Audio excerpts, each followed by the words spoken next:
All right, thank you. It is 11:10 a.m. and we are starting with capacity building for school growth. So we will still follow the same schedule we have posted before. Between 11:10 and 11:25, we are going to be considering capacity building for school growth. Then by 11:25 to 11:40, we are going to start the second session, which is continuing professional development for educators. And after that, by that will take place between 11:25 and 11:40, and the next session will come up, which is the last session, and that is awareness session on Teach and Win Nigeria Season 2. That will take place between 11:40 and 11:55. We expect that between 11:55 and 12 noon, we are going to be rounding off. So let's start from the first session. Each session will take 15 minutes. So let's start with the first session, which is capacity building for school growth. I always want to ask, why do we have to be talking of capacity building? And the reason is very clear. Without building capacity, one will not be able to carry the weight of responsibility. The load a school owner or school administrator is expected to carry is such a very huge load. You will not be able to carry it if your capacity is not well built. It's just like asking a 5-year-old to come and carry a bag of rice. No matter how much he desires to carry a bag of rice, the fact is he does not have the capacity to carry it. So desire is not enough in school growth. I've interacted with so many proprietors, so many school owners who will share with me their lofty dreams, their lofty goals for their schools, where they want to be in the next 1 year, in the next 5 years. But at the end of the day, you discover 5 years after they are still on the same spot. They have the desire, but their capacity is not just strong enough to carry the dream, the aspiration, the expectation that they have. So that is why capacity building is necessary. The dream will not be fulfilled. The aspirations will not be met. The expectations will be cut off if we do not build our capacity. That is why it is necessary. The gap between planning and actualization, the gap between dream, desire, and fulfillment, that gap is laced with ability to build capacity. And if the capacity is not well built, forget about it, there will be no fulfillment at the end of the day. So this money, we are saying you need to build your capacity to be able to carry the load of expectations that is on you as a school owner and as a school administrator. The second part of this lecture, what is capacity building and what are we supposed to know? Now, capacity building refers to the process of gaining more knowledge, of increasing one's ability to be able to perform a specific task. So, the task you have in school administration, like we know, in a standard format all over the world, there are 7 basic components of school administration. There are 7 main tasks for each school administrator. Everything you do will fall under those 7 categories of the task of a school administrator. The ability, the knowledge you gain to increase your ability to perform this main task is referred to as capacity building. What are we supposed to know? I will narrow it down to what I call trends. And number one thing is emerging trends. You need to know about emerging trends. There are trends that were not there 10 years ago in education, 15 years ago in education. They are here now. These trends, you need to master them. That is the first thing to know in capacity building.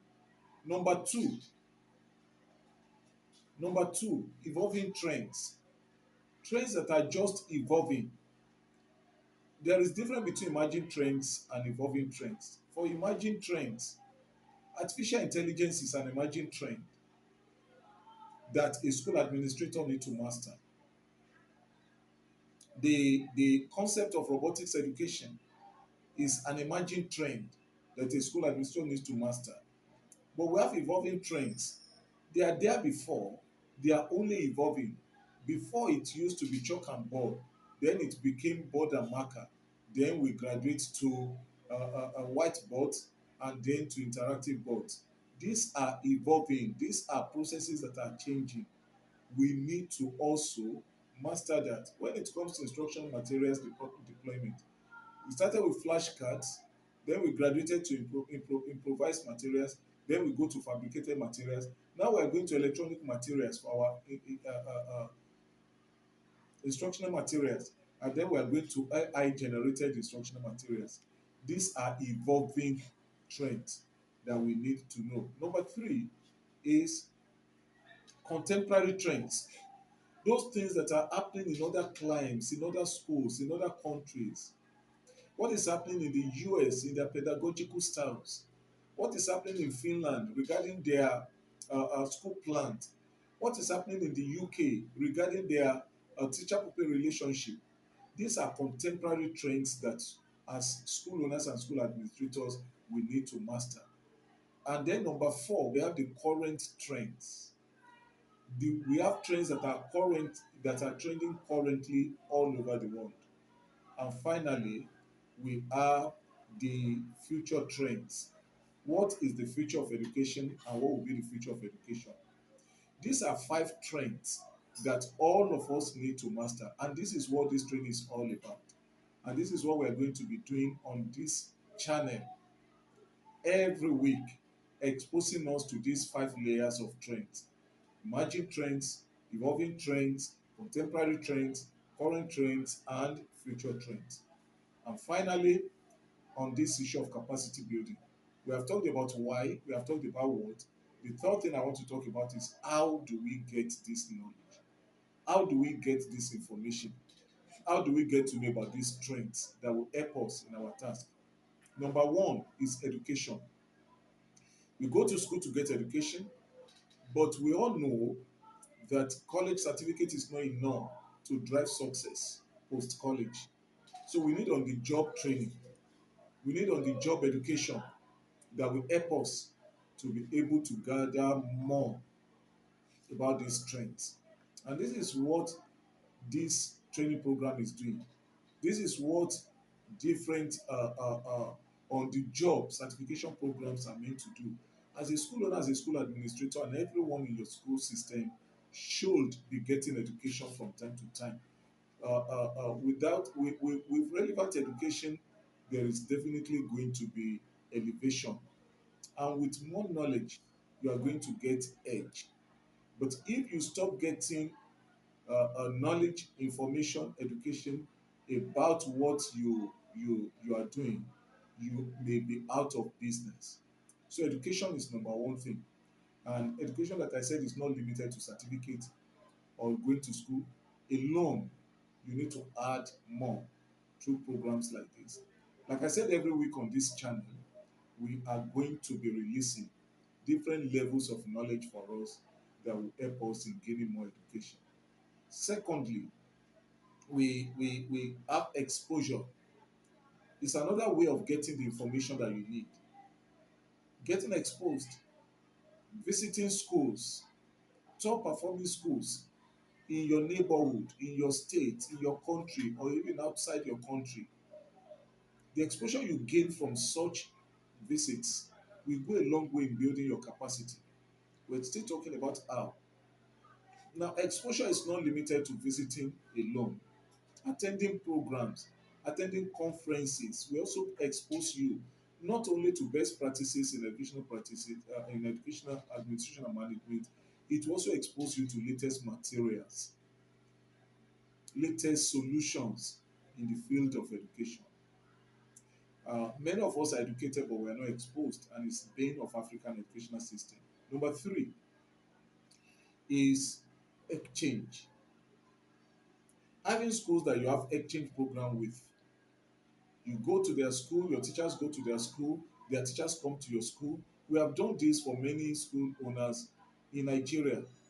You go to a country like the UK, you go to a country like the US, like Dubai, like Finland.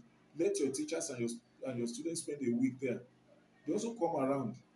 But if you can't afford funds for this, you can take your teachers for exchange program in countries like Ghana, like Kenya.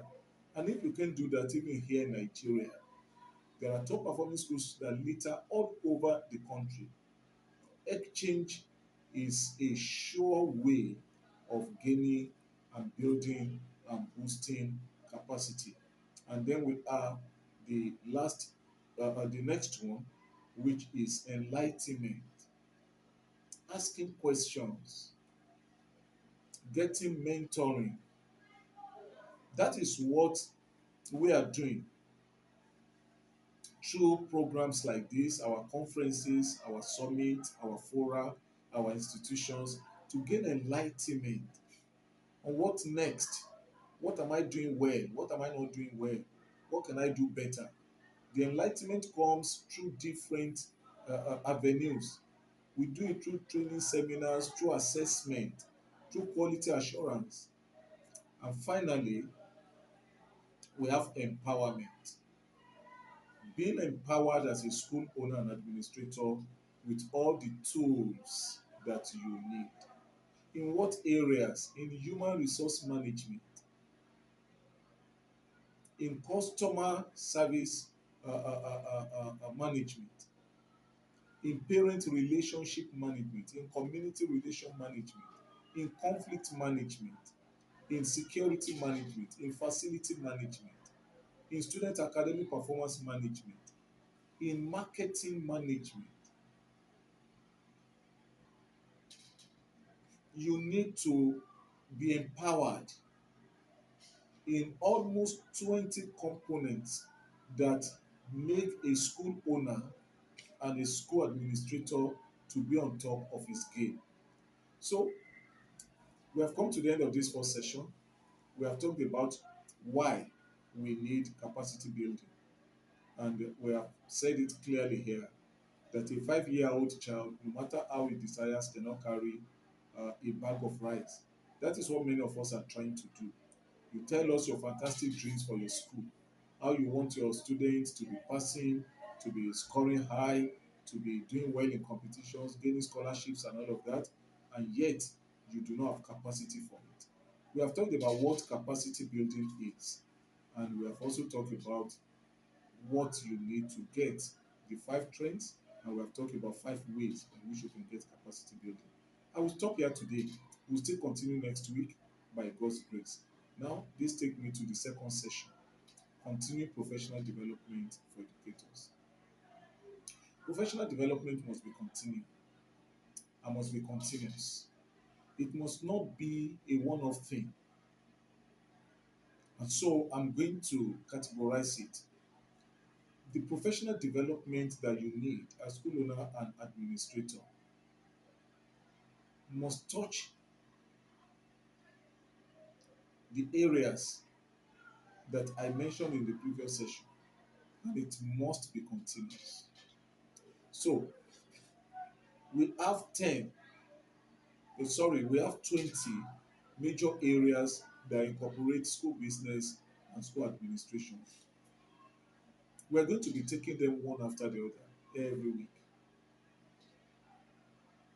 Now, for your teachers, there are 45 things that we have outlined for their continuous professional development. On this platform, we're going to be taking them one by one every week. And now for the students, we also are about 7 major areas that the students need to know. On this platform, we're going to be looking at them one by one. If you look at what we have just talked about, I'm hammering 3 major things. Hammering on your services, 2, your staff, And three, your students. Continued professional development must capture SSS, for that is what will make you and your school to grow. Number one, your services.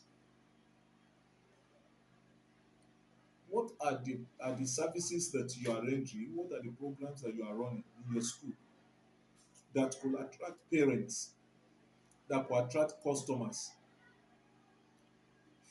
There should be a new layer of service every time, every session. This new session, what is the new layer of service that you have added for your parent to benefit from?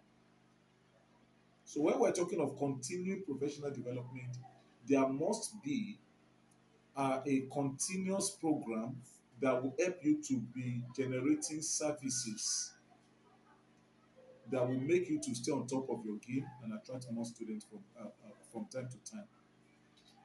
Now, as you are generating services, like I said, we're going to be talking on it every week.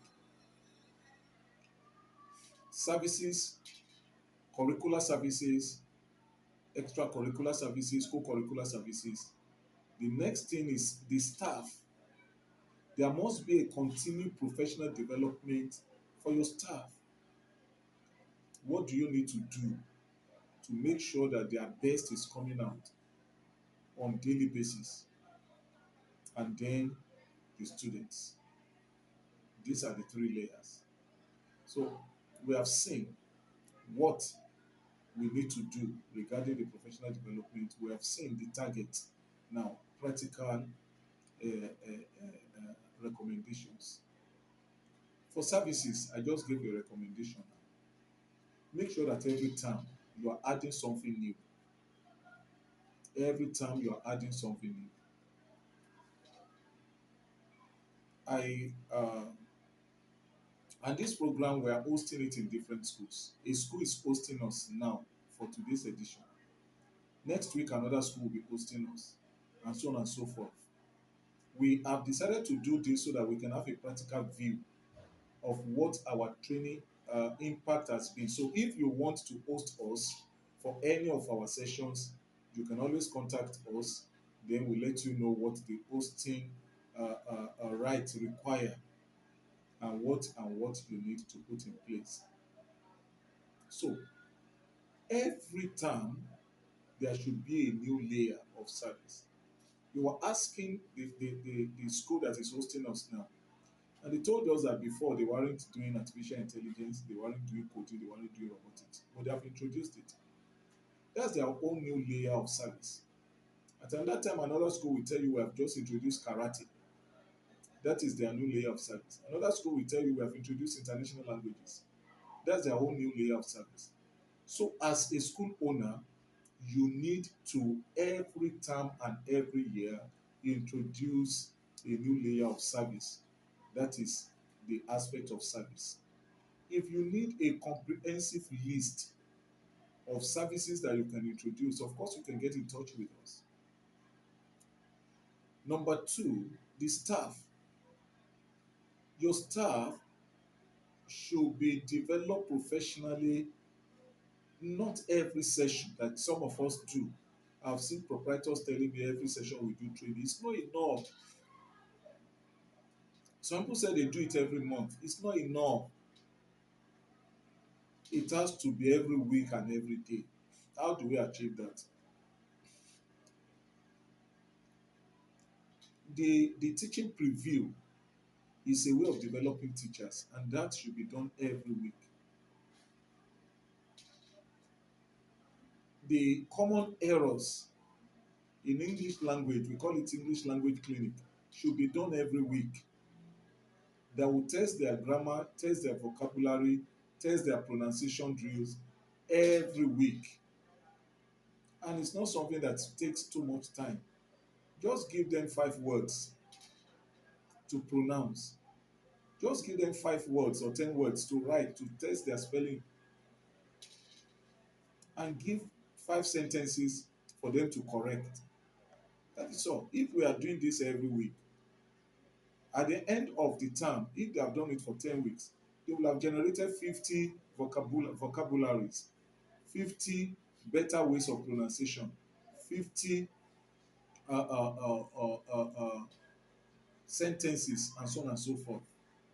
So these are the ways by which we can be developing the capacities of the teachers on weekly basis. The assessment and supervision should also be on weekly basis. That is for the teachers. Then for the students, we talk about the fact that we should work towards one, how will they be performing successfully in their internal and external examinations? What are the practical things to do? Two, how will they be performing better in their how will they be gaining admission to tertiary institutions? And three, how are they going to be getting scholarships to study abroad? Four, how will they be gaining uh, employment opportunities? These are four things that should be incorporated into professional development for students. Ladies and gentlemen, it is on this note I have come to the end of the second session, Professional Continuous Development for Educators. And we have seen for school owners and administrators, we have seen for teachers, and we have seen for students. Now I will proceed to the last session about teach and win. Teach and win is the largest uh, competition for teachers and a reality TV show for teachers as well. The vision is to reward competence, passion, and professionalism of teachers. How does it go? They will teach for 3 minutes. Their teaching will be assessed, and then it will continue like that. At local government level, all the teachers will come together and they are going to be assessed. 3 minutes of teaching. The panel of judges will assess them, and the best from the local government will proceed to the state level. The state level will be taking place at the state capital, and all the winners from the local government areas will gravitate towards the state capital. The same thing will happen. They will teach, and the panel of judges will assess them, and the best from each state will proceed to the national. At the national level, they are going to be spending 4 weeks in the house. And for these 4 weeks, they are going to be participating in coaching, they are going to be participating in capacity building and in competitions. These are the things they are going to be doing in the house. And immediately, the first week is quarterfinal. The quarterfinal, 37 of them, 10 will be eliminated. So 27 will proceed to week two. Out of 27 that proceed to week two, 10 will be eliminated, 17 will proceed to week three. Out of the 17 that proceed to week three, 10 will be eliminated, and 7 will proceed to week four. That is the teach and win competition. So that is how it runs. And then the 7 will go to the final week, week four, 2 will be eliminated, and we're going to have 5 left. Out of the 5 left, the 5 will now go for grand finale, and the best 3 will emerge. That is teach and win. How do teachers register? Teachers register through their school owners. The school owners will register 2 teachers each minimum, and once that is done, the teachers can proceed on these levels. What are the benefits for registering for teach and win? The benefit for registering for teach and win for a school owner is that registering for teach and win is a shortcut to getting all that I've been talking about since morning. All the capacity building options we're talking about will be given free of charge to all school owners who register for teach and win. We talked about emerging trends, contemporary trends, evolving trends. We talked about the current trends and future trends. All of this we are going to package in the training for those who register for Teach and Win. We talk about education, exposure, enlightenment, exchange, empowerment. All this will be given to the school owners who register for Teach and Win. We talk about the services, list of services that a school can be involved in. All this will be given to schools who register for Teach and Win. We talk about things that the teachers should know. 15 courses will be given free of charge to the teachers who register for Teach and Win. We talked about 7 layers of knowledge that students should have. We are going to be giving this to the students of the schools who register for School and Win. So 3 programs: a program for school owners and administrators free of charge, a program for the teachers of the school who register free of charge, and program for the schools, the students. These are the benefits of registering for Teach and Win. So it's like we want to expose the school owners in Nigeria to the best of capacity building free of charge.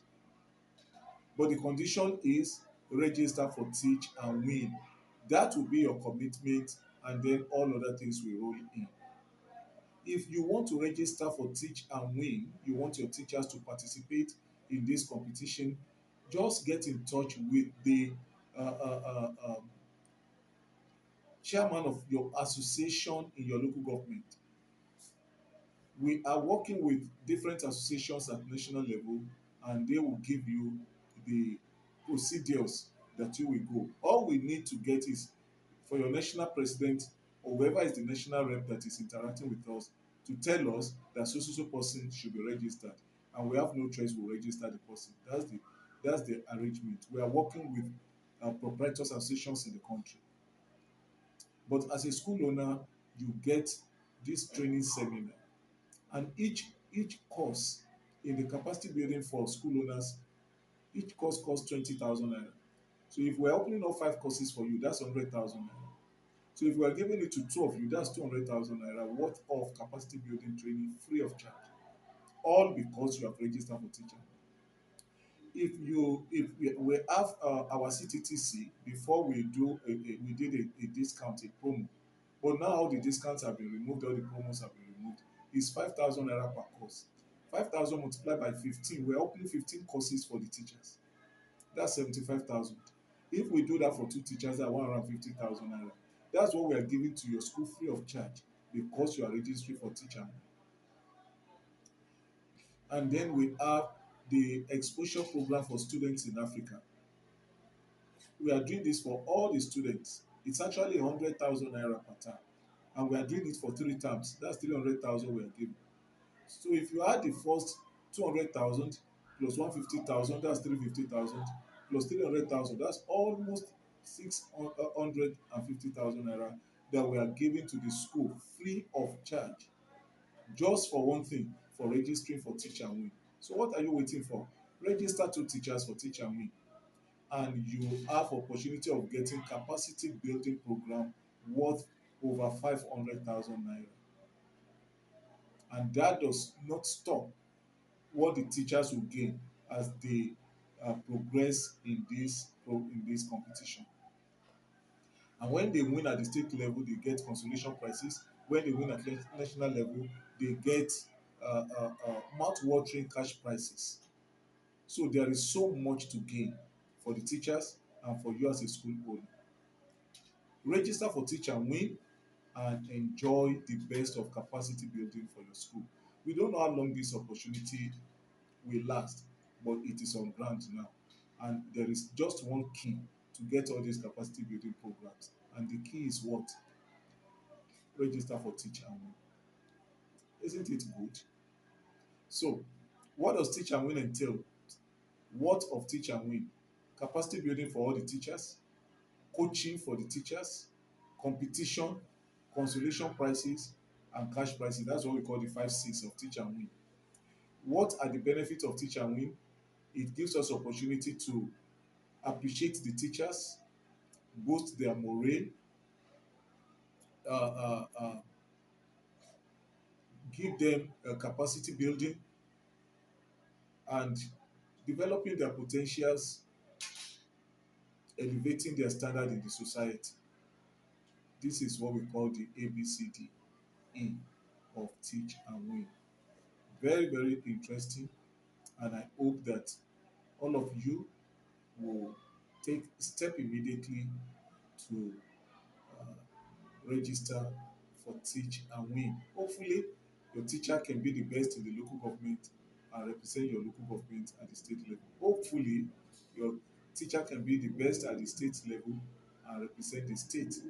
And hopefully, who knows, your teacher may even be the best in Nigeria. It is on this note we have come to the end of today's program. I will still come around next week to talk on the one aspect for school owner, one aspect for teachers, and one aspect for students. Till then, I remain Adibare Egunjobi, uh, broadcasting today from Kuse School in Parkview Estate in Lagos State. By next week, I'll be with you again, and I hope we have impactful time. Thank you, and God bless you.